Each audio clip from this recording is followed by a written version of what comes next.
아멘. 네, 오늘 엄청 더운 날입니다. 우리 옆에 분과 인사 한번 합니다. 얼음 냉수 같은 은혜 받으세요.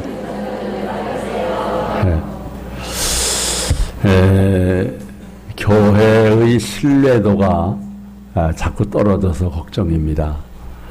예수 믿는 사람들을 믿을 수 있다는 신뢰 지수가 20%가 안 됩니다.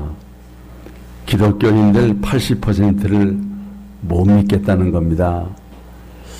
여러분, 믿는 사람을 못 믿으면 누굴 믿습니까? 여러분은 신뢰를 받을 만한 그리스도인입니까? 한번 자문자답을 해보십시오. 옛날에 믿는 사람들은 예수쟁이라고 하는 말을 들으면서 신뢰를 받았지요. 여러분, 교회가 신뢰를 잃으면 참 큰 일입니다. 교회에서 전하는 복음의 신뢰를 잃어버리기 때문이죠. 전도가 안 되는 것이 당연하죠. 복음을 전하지 못하고 영혼을 구원하지는 못하는 교회를 어디다 씁니까? 한국 교회가 신뢰를 잃는데 가장 역할을 한 사람은 첫째 목사고 둘째 장로들입니다. 그리고 중직자들입니다. 말씀대로 살지 않았기 때문입니다. 예수님의 가르침대로 살지 않았기 때문입니다. 그리고 작은 교회들보다 큰 교회의 책임이 더 큽니다. 대형 교회들이 문제를 일으켜서 교회 이미지가 많이 실추됐습니다. 큰 직분을 받았으면 더 감사하고 더 신뢰받는 충성된 사람들이 되어야 하는데 그게 아닌가 봐요. 큰 교회가 되었으면 더 감사하고 더 겸손히 섬겨야 하는데 그렇지 못한 것 같습니다. 여러분, 왜 그게 안 될까요? 왜 은혜를 받고도 신뢰를 잃어버릴까요? 저는 이유가 있다고 생각을 합니다. 올바른 교회관을 갖지 못해서 그런 것입니다. 교회가 뭔지를 바로 알지 못해서 그런 겁니다. 올바른 교회관을 갖지 못한 중직자들이 교회를 섬기고 있기 때문에 교회가 욕을 먹고 때로 망가지는 것입니다. 교회를 그냥 종교기관의 하나로 여기면 안 됩니다. 여러분은 교회가 뭔지를 아십니까? 교회가 뭡니까? 교회가 얼마나 소중한 곳입니까? 첫째, 교회는 하나님이 자기 피로 산 것입니다. 오늘 본문은 사도 바울이 3차 전도 여행을 마무리하면서 에베소 교회 장로들을 밀레도 섬으로 불러서 마지막 당부를 하는 말씀인데 오늘 요절이 이 말씀이죠. 앞에 보시고 우리 다 같이 여러분은 자기를 위하여 또는 온 양떼를 위하여 삼가라. 하나님이 자기 피로 사신 교회를 보살피게 하셨느니라. 하나님께서 교회마다 감독자를 세우고 장로를 세우고 직분자들을 세워서 당신의 피로 산 교회를 보살피게 하셨다는 것입니다. 그런데 여러분, 이 말씀을 우리 공동 번역으로 한 번 더 읽겠습니다. 다 같이. 여러분은 늘 자신을 살피며 성령께서 맡겨주신 양떼들을 잘 돌보시오. 성령께서는 여러분을 감독으로 세우셔서 하나님께서 당신 아드님의 피로 값을 치르고 얻으신 당신의 교회를 보살피게 하셨습니다. 하나님께서 당신의 아드님의 피값을 치르고 교회를 샀다고 말씀합니다. 이게 하나님의 아드님이 누굽니까? 예수님 아닙니까? 네. 예수님의 피로 사서 교회를 세웠다는 거지요. 여러분, 이렇게 귀한 것이 어디 있습니까? 여러분의 소유 가운데 자녀의 피를 팔아서 산 물건이 있습니까? 있다면 얼마나 귀한 것입니까? 하나님이 자기 피로 사신 교회가 얼마나 귀한 것입니까? 이런 교회를 정말 보살피도록 책임을 맡았다면 어떻게 감당해야 하겠습니까? 여러분, 하나님께서 천지 만물은 어떻게 창조하셨죠? 뭐로 창조하셨습니까? 말씀으로 창조하셨어요. 전지전능하신 하나님께서 빛이 있으라 하심에 빛이 있었고 하늘이 있으라 하심에 있었습니다. 말씀으로. 그러면 사람은 또 어떻게 창조하셨나요? 말씀으로 창조하셨습니까? 이 말씀 보세요. 다 같이 여호와 하나님이 땅에 흙으로 사람을 지으시고 생기를 그 코에 불어넣으시니 사람이 생명이 된지라. 사람은 하나님께서 흙으로 빚으셔서 인간을 만드셨어요. 그래서 인간이 만물보다 귀한 것입니다. 만드신 과정이 다른 것입니다. 말씀으로 지은 것과 손수 빚으신 사람과는 다른 것입니다. 여러분, 시장에서 사온 강아지보다 자녀가 귀한 이유가 뭡니까? 자녀는 강아지처럼 사온 것이 아닙니다. 자식은 피 흘려 얻은 생명이요 부모의 부심과도 같기 때문에 귀한 것입니다. 그러면 여러분, 하나님께서 교회는 어떻게 세우셨습니까? 교회여 세워져라 이렇게 말씀으로 지으셨나요? 아니면 하나님이 손수 교회를 만드셨나요? 아닙니다. 그러면요, 교회는 하나님이 당신의 피로 세우셨습니다. 교회는 예수님의 피값으로 세운 것입니다. 교회에는 예수님의 피가 묻어 있습니다. 이 세상의 어떤 기관이나 조직에 하나님의 피가 묻어 있겠습니까? 교회밖에 없습니다. 그래서 세상에서 교회보다 하나님께 소중한 것은 없습니다. 하나님께서 교회를 위해 가장 비싼 값을 치르신 것입니다. 예수님께서 인류의 죄를 대속하시기 위해 속죄제물이 되사 보배로운 피를 흘려주셨습니다. 하나님의 아들이신 예수님께서 십자가에 달리실 때 골고다 언덕은 온통 피로 물들였습니다. 여러분, 이것이 복음이 아닙니까? 피로 든 복음입니다. 우리는 이 복음을 믿고 구원을 받았습니다. 하나님의 자녀가 되었습니다. 하나님께서 예수님의 피값으로 여러분을 샀습니다. 그러니 우리가 어떻게 살아야 되겠어요? 이 말씀 보세요. 다 같이 값으로 산 것이 되었으니. 아멘. 비싸게 샀으니 비싼 값을 해야지요. 피값으로 산 성도들이 모인 곳이 바로 교회입니다. 하나님이 자기의 피로 사신 성도들이 귀한 것이고 그 성도들의 모임인 교회가 또한 귀한 것입니다. 우리는 하나님께서 당신의 피로 사신 교회를 귀하게 여겨야 합니다. 하나님께서 피로 사신 교회, 아들을 희생시켜 세우신 교회에서 여러분, 자기 이익이나 자기 욕심을 도모하면 안 됩니다. 자기의 주장을 하면 안 됩니다. 하나님께서는 아들을 희생시켜 산 교회이니 우리도 교회 위에 희생하는 것이 마땅합니다. 때로 교회를 위해서라면 손해를 보는 것이 마땅합니다. 여러분, 오늘 본문 다시 한번 이 33절 보십시오. 바울의 고백입니다. 다 같이 내가 아무의 은이나 금이나 의복을 탐하지 아니하였노라. 그렇죠. 사도 바울의 솔직한 고백이죠. 여러분, 그 서울교회라고 또 분열이 돼가지고 지금 무슨 아래층에서 예배를 드린대요. 내가 그 교회가 왜 이렇게 문제가 많은가 봤더니 그 교회 선임 장로님이 전자제품 큰 상회를 한대요. 그냥 그 교회는 그냥 교회에서 무슨 전자제품 필요하면 딱 그 장로님 가게에서 딱 납품을 하는 거예요. 그런데 원로 목사님이 되시고 새 목사님이 왔습니다.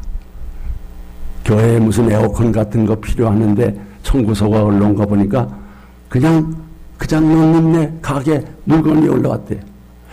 이건 아닌데 그래도 몇 가지 견적을 받아보고 그래도 가능하면 싸고 좋은 거를 해야지.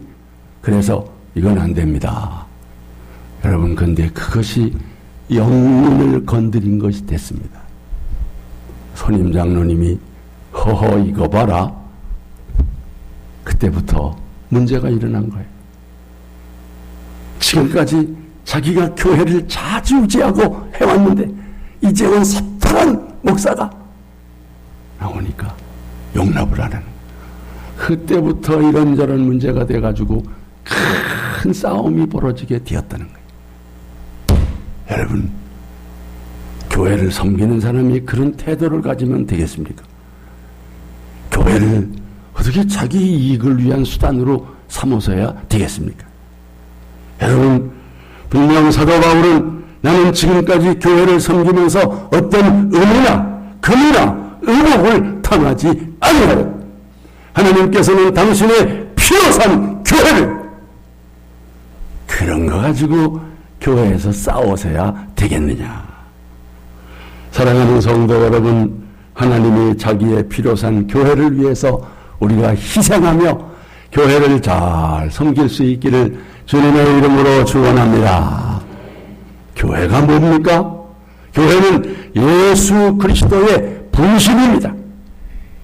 교회가 예수 그리스도의 분신이라는 말은 교회가 예수 그리스도와 동일체라는 말입니다. 교회가 예수 그리스도와 하나라는 겁니다. 교회는 그리스도의 몸이라고 하는 것입니다.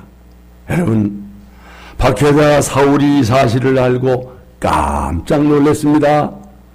사울은 맹목적인 교회 박해자가 아니었습니다. 소위 행동하는 신앙인이었어요. 지성인이었어요. 비겁한 지성인이 아니라 용기 있는 지식인이었어요. 많이 배웠습니다. 자기가 옳다고 하는 것에 목숨을 걸었어요. 사울은 예수쟁이들을 잡아 죽이고 교회를 없애는 것이 하나님의 뜻이라고 생각했습니다. 그래서 스데반 집사를 죽이는 데 앞장섰습니다. 그리고 믿는 사람들을 더 많이 잡아들이려고 저 먼 곳 다메섹까지 가고 있었습니다. 그런데 놀라운 일이 일어났습니다. 예수님께서 나타나사 박해자 사울을 부르셨습니다. 사울을 찾아오셨습니다. 1대1로 인격적으로 만났습니다. 백주 대낮에 강한 빛으로 주님이 찾아오신 거죠. 자, 이 말씀 봅니다. 다 같이. 사울이 길을 가다가 호연히 하늘로부터 빛이 그를 둘러 비추는지라. 그리고 하늘에서 음성이 들려기를 뭐라고요? 사울아, 사울아, 내가 어찌하여 나를 박해하느냐. 이것이 소위 부르심 콜링입니다. 여러분, 예수님이 사울을 부르시는 거예요. 이때 박해자 사울이 놀라서 뭐라고 물었습니까? 주여, 누구십니까? 그때 하늘에서 음성이 들려왔지요. 뭐라고요? 나는 내가 박해하는 예수다. 사울은 깜짝 놀랐습니다. 십자가에 죽은 줄만 알았던 예수가 살아계신 거예요. 그리고 바울 보고 너는 왜 나를 핍박하느냐? 내가 너에게 무엇을 잘못했느냐? 내가 너를 대신해서 십자가에 죽었는데, 네가 져야 할 십자가를 내가 졌는데 너는 왜 나를 핍박하느냐? 여러분, 사울이 얼마나 놀랐겠습니까? 사울이 거기서 깨졌습니다. 편견이 깨지고 고정관념이 깨졌습니다. 예수 그리스도가 하나님의 아들이 맞구나. 예수님이 부활하신 게 맞구나. 예수님이 그리스도이신 것이 맞구나. 예수 믿고 즉시 예수를 전하는 전도자가 됐습니다. 더 놀라운 사실은 사울은 지금까지 믿는 자들을 잡아가두고 초대교회를 파괴하는 데 앞장섰지만, 여러분, 예수님이 왜 나를 박해하느냐고 묻습니다. 사실 사울은 예수님을 직접 박해한 일이 없어요. 예수님을 직접 만난 일도 없습니다. 그런데 왜 나를 박해하느냐? 여러분, 무슨 뜻입니까? 그리스도인과 교회를 예수님과 동일시하는 것입니다. 교회를 박해하고 믿는 사람들을 잡아가둔 것이 예수님을 박해한 것과 똑같다는 거예요. 사울은 교회가 그리스도의 분신인 것을 몰랐어요. 예수님의 피로 산 것을 몰랐던 것입니다. 성도 여러분, 여러분은 교회가 그리스도의 분신임을 아십니까? 교회가 그리스도와 동일체이심을 아십니까? 그래서 교회를 핍박하는 것이 예수님을 핍박하는 것입니다. 예수 믿는 사람을 핍박하는 것이 예수님을 핍박하는 것입니다. 그러니 우리는 교회를 얼마나 소중하게 생각해야 하겠습니까? 여러분이 교회를 소중하게 여기는 것이 예수님을 소중하게 여기는 것입니다. 교회를 사랑하는 것이 예수님을 사랑하는 것입니다. 교우들을 사랑하는 것이 주님을 사랑하는 것입니다. 예수님을 소중히 여기는 것처럼 교회를 귀히 여기고 성도들을 귀히 여기는 우리 화평의 권속들 되시기를 축원합니다. 세 번째, 교회가 뭐냐? 교회는 신자의 어머니와 같습니다. 장로교의 창시자요 종교개혁자인 존 칼뱅은 자신의 기독교 강요에서 교회를 어머니라고 부르면서 하나님을 아버지로 믿고 섬기는 사람에게는 교회가 어머니가 되어야 한다고 말했어요. 교회를 가리켜서 신자의 어머니라는 사상은 초대교회 때부터 쭉 이어지고 있어요. 유명한 교부 털투리온 성 어거스틴도 교회가 어머니라고 말을 했어요. 왜 교회가 신자의 어머니일까? 육신의 어머니가 우리를 출산하고 양육하는 것처럼 교회는 우리를 거듭나게 해준 어머니와 같다는 거예요. 누구도 어머니 없이는 태어날 수 없듯이 어느 신자도 교회 없이는 복음을 들을 수 없고 거듭날 수 없고 여러분 신앙이 자랄 수가 없다는 것입니다. 그렇지 않습니까? 여러분 우리 모두가 다 어머니 교회 품에서 자랐습니다. 여러분이 맨 처음에 복음 들은 교회, 맨 처음 가는 교회를 뭐라 그래요? 네, 무슨 교회? 모교회. 그 모자가 무슨 모자예요? 어머니 모자예요. 그래서 모교회라고 그러는 거예요. 여러분, 교회에서 복음 듣고 신령한 젖은 밥과 그리고 젖을 받아 먹고 이렇게 자란 것입니다. 교회의 보호를 받으면서 자란 것입니다. 그러므로 우리는 우리의 어머니와 같은 교회를 귀히 여겨야 합니다. 그런데 이 말씀 한번 보세요. 이게 좀 어려운 말씀인데 한번 보세요. 다 같이 이 하갈은 아라비아에 있는 시내 산으로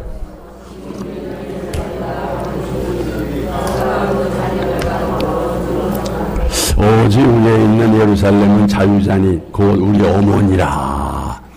어려운 말씀이에요. 여러분, 이 말씀에 두 종류의 예루살렘이 나오는데 지금 있는 예루살렘, 위에 있는 예루살렘. 지금 있는 예루살렘은 그 자녀들로 더불어 종노릇을 했다고 하니 이건 유대인들, 유대 성전을 가리킵니다. 그리고 위에 있는 예루살렘은 자유하는 우리 그리스도인, 그리스도의 교회를 가리키는 것입니다. 위에 있는 예루살렘은 우리 어머니라. 그랬어요. 우리 어머니라. 그래서 교회가 어머니라고 볼 수 있는 거죠. 그런데 이 어머니의 자손이 많다는 거예요. 교회로 인해서 구원받는 사람이 많다는 거예요. 바로 이어지는 말씀, 이 말씀이죠. 다 같이 기록된 바 잉태치 못한 자여 즐거워하라. 그렇지 못한 자여 소리질러 외치라. 이는 홀로 사는 자의 자녀가 남편 있는 자의 자녀보다 많음이라. 아멘. 그렇습니다. 교회는 사랑과 온유, 자비와 같은 여성적이고 모성적인 성격을 가진 어머니인 교회입니다. 우리 교회가 어머니 같은 교회가 되기를 원합니다. 그 어머니 같은 교회를 우리 모두 사랑합시다. 교회를 사랑하시는 분 아멘 하십시오. 여러분 부모님을 사랑하듯이 어머니를 사랑하듯이 우리 교회를 사랑해야 합니다.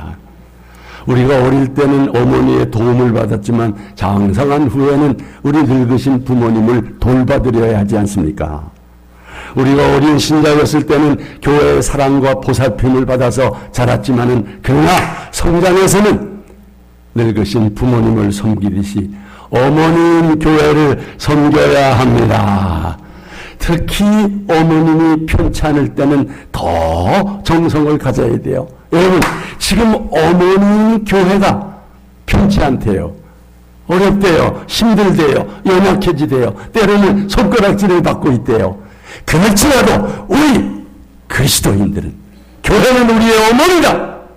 그 어머니를 사랑하고 더욱 돌봐드려야 합니다. 여러분, 우리 성도들만큼은 교회를 사랑해야 돼요. 교회를 욕하고 비난하고 손가락질하고 돌 던지면 안 됩니다. 왜? 우리 어머니니까. 아니, 우리 어머니가 아무리 잘못해도 자식들은 그 어머니를 욕할 수가 없는 것입니다. 그 어머니를 세워야 합니다. 그래서 성도 여러분, 정말 여러분에게 복음을 전해주고 신앙을 키워온 어머니인 교회, 우리 하평교회를 변함없이 사랑하시기를 축원합니다. 어려워도 부모님께 용돈 드리듯이 교회를 위해서 헌금하고 교회를 위해서 봉사하는 마음 변하지 않기를 축원합니다. 교회를 우리가 돌보지 않으면 누가 돌봅니까? 그래서 연약한 우리 어머니 교회가 다시 힘을 얻어서 성장하고 부흥해서 귀한 사명을 잘 감당할 수 있기를 축복합니다. 네 번째, 우리는 피로 산 교회를 어떻게 해야 된다고요? 사랑하고 잘 보살펴야 합니다. 사도 바울은 교회가 뭔지를 모르고 교회를 핍박했어요. 그래서 예수 믿는 초대교인들을 잡아들였어요. 그러나 후에 교회가 뭔지를 알았어요. 아, 하나님이 피로 산 교회로구나. 그리스도의 분신인 교회로구나. 어머니와 같은 교회임을 알았습니다. 그 후에 여러분, 사도 바울이 교회를 얼마나 사랑하는지를 아십니까? 정말 교회를 사랑하고 눈물과 기도로 교회를 위해서 봉사했던 것입니다. 그래서 장로들 앞에서 피로 산 교회를 위해서 눈물로 섬겼다고 고백합니다. 자, 이 말씀 다 같이 모든 겸손과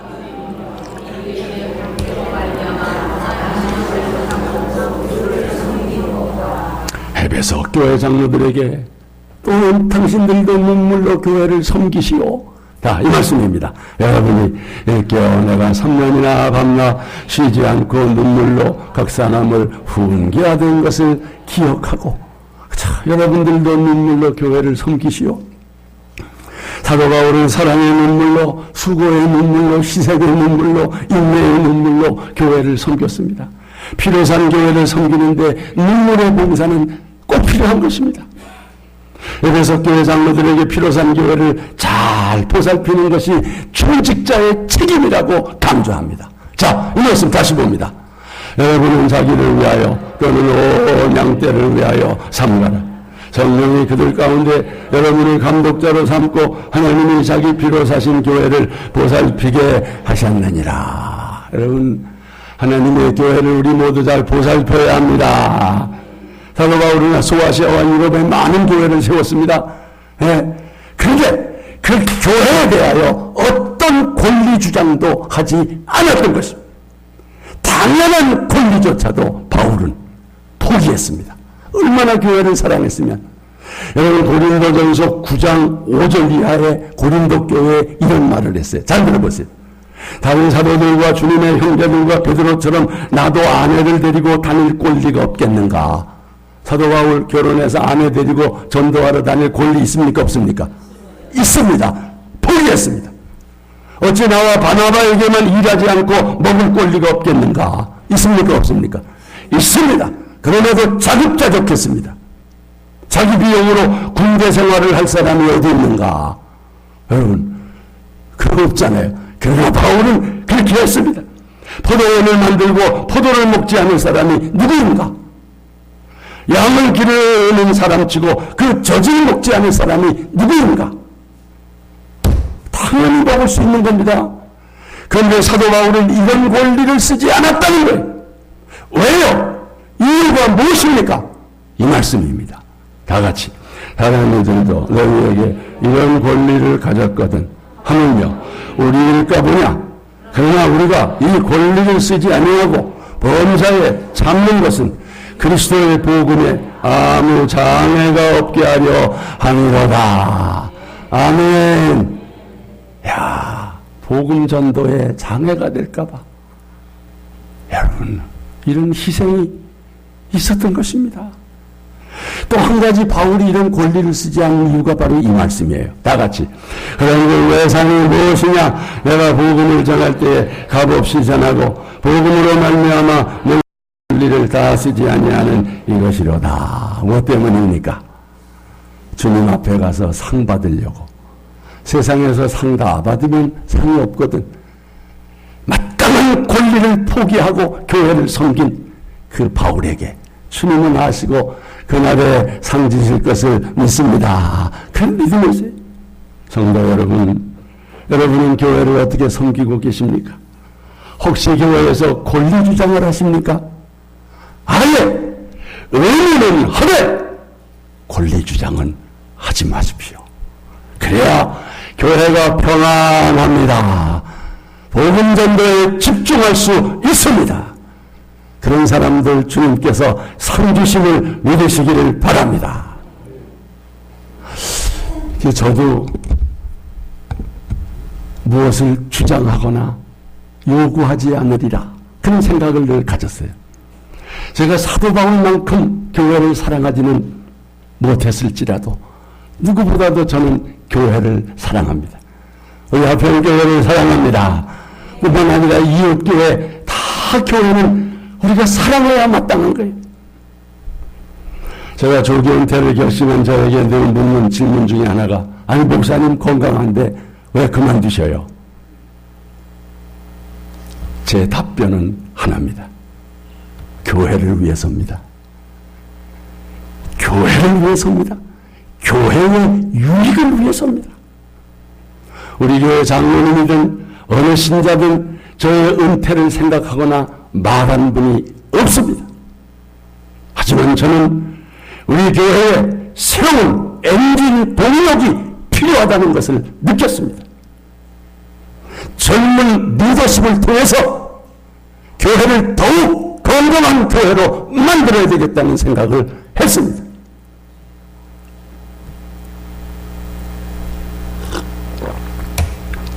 막상 은퇴를 진행하면서 가족들이 마음이 이상해요. 제 아내도 마음이 좀 이상해요. 자녀들도 마음이 좀 이상해요. 그런 얘기를 하더라고요. 왜 안 그렇겠습니까? 우리 애기들 네. 같이 교회를 시작했는데 어느 날 둘째가 자기 두 딸을 앉혀놓고 할아버지 은퇴에 대한 설명을 했답니다. 할아버지가 이러이러해서 은퇴를 하신단다. 그러니 앞으로 교회에서 할아버지를 매주 볼 수 없을 줄도 아니 그렇게 알아라. 잘 듣던 우리 손녀들이 눈물을 핑 흘리더래요. 그럼에도 저는 누구보다도 교회를 사랑합니다. 우리 화평교회를 사랑합니다. 지금까지도 사랑했고 은퇴 후에도 변함없이 사랑할 것입니다. 화평교회가 잘 되고 성도들이 행복하게 신앙생활하기를 소망합니다. 어느 권사님이 말하기를 목사님 때문에 평생 신앙생활 행복하게 해서 고맙습니다. 저도 행복했습니다. 생각해보니까 제가 은퇴를 하고 나면 생활 수준을 3분의 1로 팍 줄여야 되겠더라고요. 뭐 그래야죠. 뭐 원로 목사인데 200 가지고 임대료 내고 관리비 내고 11조 드리고 연금 붓고 한 100만 원 가지고 살아야 되겠더라고요. 우리 아내가 애들 보고 야 나도 알바해야 되겠다. 그러니까 애들이 엄마는 약값이 더 들어가니 아예 그런 생각하지 마세요. 그래도 염려하지 않습니다. 하나님이 필요를 채워주실 줄로 믿습니다. 지금까지도 그렇게 하셨으니까요. 사랑하는 성도 여러분, 피로 산 교회, 예수 그리스도의 분신인 교회, 어머니와 같은 우리 화평교회, 변함없이 사랑하고 눈물과 기도로 봉사하고 사목사님 모시고 더 건강한 교회, 부흥하는 교회를 만들 수 있기를 주님의 이름으로 축원합니다. 우리 함께 찬양합시다.